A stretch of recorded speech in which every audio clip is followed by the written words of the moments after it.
Bu shunday baliqki, yirtqichlar uni qayta-qayta tishlashi yoki hujum qilishi mumkin, ammo u qochmaydi va hatto reaksiya ham bildirmaydi. Go'yo unda o'limdan qo'rqish hissi yo'qdek.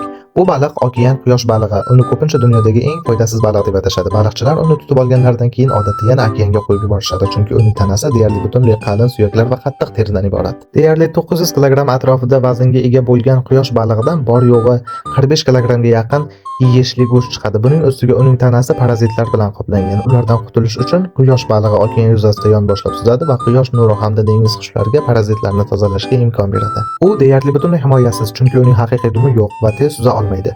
Shuning uchun yirtqichlar uni qayta-qayta tishlashadi, ammo uning miyasi bor yo'g'i yong'oqdek keladi. Shuning uchun u nima bo'layotganini tushunmaydi va hech qachon reaksiya bildirmaydi.